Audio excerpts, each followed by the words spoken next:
Hello everybody, this is Dan from Screaming Donkey Woodwork, and today we're doing a quick tutorial on how to make a cookie table. Me want cookie. A lot of people ask me how to get into this type of work, and I think a cookie table is a great entry point.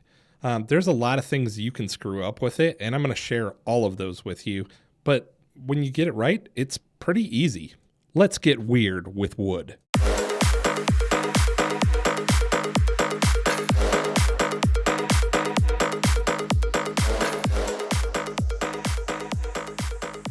The very first thing you're going to need is a cookie, obviously. Most sawmills sell these cookies, and you can actually find them pretty easily online. You could start with something perfect, but for me, I'm always looking for something with at least some big crack in it. Giggity. Here I'm using my CNC to flatten it out, but you could just as easily use a router sled, or you could take it to a cabinet shop and ask them to flatten it out for you, or you could even sand it on a drum sander if you don't mind spending 3 years of your life watching a cookie go through a drum sander. There's a couple of different options there, and they'll all give you the same result. I don't typically sand it right after it comes off the CNC machine. It's unnecessary because I am going to fill it up with epoxy. The only reason I did it here was because I got that new Festool sander, and I just really wanted to see how aggressive it was. To me, it was worth it because not only did I get to see how good the sander was, I got a little bit of a preview of what the table would look like and got to pick which side was going to be up. The next step is very simple and inexpensive because you're just going to use a little bit of aluminum tape to seal up all of your cracks. The reason I use aluminum tape is not because it has some greater sticky quality, although it is very sticky stuff. It is because it holds its shape. So if I do get a leak, it's going to be a really small leak because the leak wall is not going to blow out like a regular piece of tape would because the shape gets held.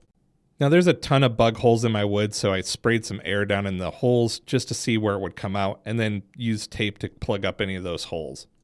The day before I do my big pour, I use some Wisebond tabletop epoxy, pour it in there, and that will seal up any little tiny holes that my tape did not cover. The white stuff there is UHMWPE, but you don't need that. You can do it on any surface that epoxy won't slip to, which includes a board with tape on it. For the first pour of that Wisebond tabletop epoxy, I only mixed up about 2 ounces, just not much at all, just a little for backing. And then the next day we came back with the Wisebond deep pour epoxy and filled everything in right up to the top of the holes. Wisebond. After about a week of letting it cure, we were able to come back and flatten it again. Here, again, you don't need to use a CNC. You could take it to a cabinet shop and ask them to do it for you. You could run it through a drum sander. You could make your own flattening jig. But what you shouldn't do is skip this part because I learned that the hard way. See, the first time I did this, I thought I'll just sand it off the top. Any of the excess epoxy that we have, I'll sand it. I sanded the top of that piece of wood for 5 hours. You probably know this already, but wood basically is like a bunch of straws glued together. So they don't really resist any pressure from the sides and sanding from the sides. But when you come in from the top, they're very stiff and rigid, and it takes a long time to get that sanding down. The other thing is because they're like straws, they absorb a whole lot more of the epoxy, much deeper than the long grain would. Typically, you're looking at about 3 times as long to sand end grain than the long grain of the wood. And from my experience, epoxy penetrates as much as 10 times as much as it would on the long grain of the wood on the end grain. Factor that in with me getting bored with sanding, and that equals some sort of math that I just don't want to figure out. So do yourself a favor and take about an 1/8 inch off after you do all of your epoxy, and then don't do any repours. And do yourself another big favor, don't use any CA glue, also known as super glue. You're actually better off with some holes and cracks than the splotched up pattern that the CA or epoxy will make. In our case, we used hot melt to fill the rest of it in. You could buy one of those $200 hot melt systems, or you could do like we did, bought an aluminum block, a big ass glue gun, and the hot melt sticks. If you absolutely have to have perfect color match, what you're going to do is you're going to re-pour your epoxy and then take another 1/8 inch off of the top of the slab. But just realize every time you do take another 1/8 inch off, you have the possibility of opening up more holes in that cookie.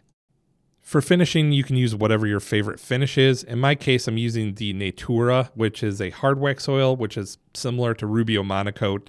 It's quite a bit cheaper. There are some differences with it, but I'm not going to go into that here. But really, what you need to be aware of is, again, you're going into a bunch of straws on the end grain, and it's going to absorb a whole lot more finish than what you're probably used to. I typically want to do a double application of it. So we scrub it in, we let it set for about 15 minutes, and then we come back and reapply some more because almost all of it will end up being soaked right into that cookie. So this circles us back to wood selection. I would have talked about this a little bit more, but we had to keep the video moving to keep it interesting. But now that we see that our wood is soaked up our Rubio, it's a good time to talk about how I picked the pieces of wood that I pick. It's important to keep in mind that a cookie is much more brittle than long grain wood, and it's going to dry out way faster than a long grain piece would. So the good news there is that one that has been air dried for about a year that is 3 inches thick may be perfectly dried and ready to work on. The bad news is it's probably going to be full of bugs. So if you have the option, have your wood supplier throw it in a kiln for a day to kill off all the bugs. The other alternative is using a pesticide that is specifically made for wood. And chances are you're going to have chips and cracks unless that cookie is still pretty green. So if it doesn't have chips and cracks, you might have a problem. The chips and cracks at least tell you that, hey, this is probably dry. I still do recommend using a moisture meter to check the actual moisture content of the wood because who knows, maybe it got wet again afterward. Sanding, you can sand these up to, I don't know, as much as you want. You can make it look like glass and rock if you want to. But the more you sand it, the less protection you get from your finish. So I opt for a process of I sand it to about 240 and then I come back and finish it and then I use a nano coat to protect it. And the biggest reason I finish it like this is because it's the easiest to maintain. If it ever gets scratched up or dented over time, you just sand the top of it off, refinish that top of it, maybe put your nano coat back on it and rock and roll. The actual cost to make one of these is whatever your cookie costs plus about $30 in epoxy. The problem is you can typically only buy epoxy a gallon at a time, and it's usually about $100 a gallon. And if you're wondering if they look good and hold up, I can tell you this, pretty much every single cookie table I've ever made, the customers come back and asked for more. So beyond just being durable, they look super cool and they add an accent to any space that they're put in.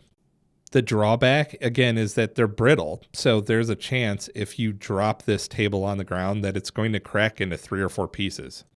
Finishing it right and doing your epoxy right will lessen those chances, but it's always there. You cannot see the bond of the tannins between the wood and recognize how strong that's going to be before you start your project. Definitely a project anyone can do, and get weird with wood.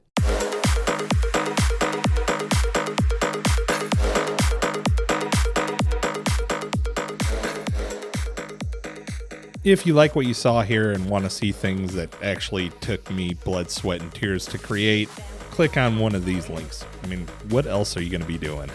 Singing Cisco's thong song, thinking about that time you farted during roll call, searching obituaries for that billionaire widow, perfecting your Happy Gilmore impression, acting like you're going to finish that project that you never will.